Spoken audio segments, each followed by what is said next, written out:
Hello, everyone, and welcome to the Ignorant Intellectual on Media. Today we have our seventh installment of father and daughter top 100 movies of all time reviews.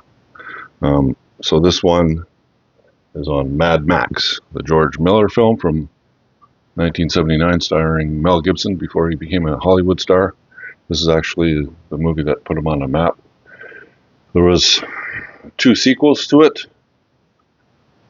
The Road Warrior, and then Beyond Thunderdome, which was kind of the Hollywood version of the film. The first two were more Australian. So George Miller is an Australian, and Mel Gibson is, well, I guess you could call him an Australian. I think he was born in the United States, but grew up in Australia. Um, so this is about a dystopian world just in the near future where society is basically going to the shitter, and Mad Max, or Max, at the beginning of the film, he has a wife and he has a child, and he's like a highway patrolman, goes around catching bad guys on the highways. So there's lots of souped up cars in the film, but then it goes off the rails, and he ends up losing his wife and daughter, and then that just turns him crazy, and then he decides to go after the ones that killed his family, right? He didn't lose his wife, just his son. His wife is still alive? Yeah. Well, she was in the hospital. Yeah.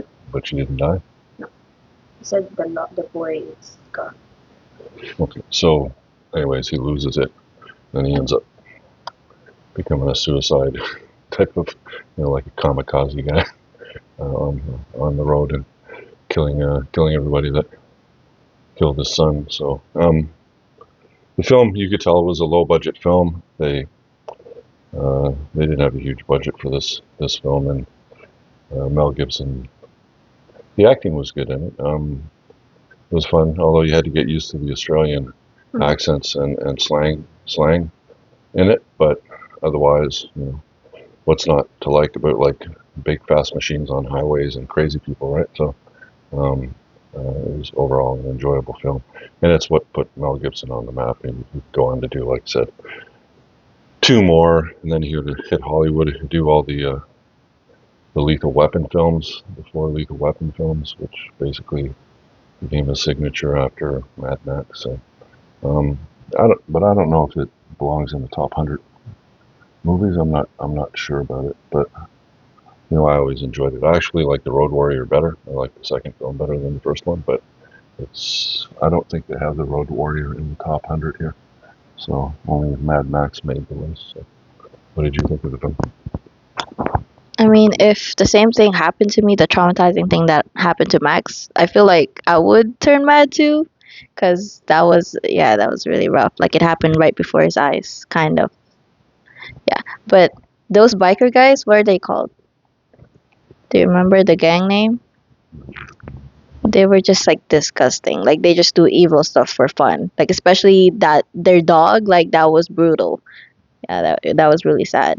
And honestly, I wish Max killed the whole gang. Like, I just wish he wiped them. I don't know if he does in the next movies because I didn't watch them, but I hope he just like fully wipes them.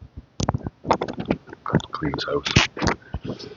So overall, it was an enjoyable film, but like I said, I don't know if I would put it up there with the top 100 films of all time.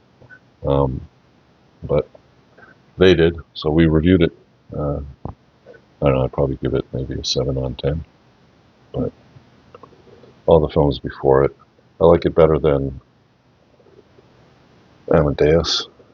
I probably like it better than Amadeus, but I like the other films better than Mad Max so far. So, all right, so that's it. So let's do the scratching part. All right, I'll get the close up for the camera. Let's see what's under Mad Max.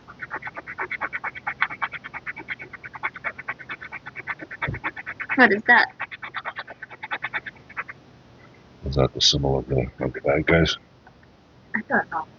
I think that's like the motorcycle gangs symbol. Clan. Maybe. I guess. Alright, so that one isn't as exciting. obvious as some of the other ones. Yeah, it doesn't really correlate to Max. All right, so next up after that is Indiana Jones and the Last Crusade. So the third in the Indiana Jones franchise will be the one that we'll be watching. It's fine because you don't really need to watch the other ones. They're kind of films on their own. One doesn't depend on the next one on the next one, um, so it's not too bad.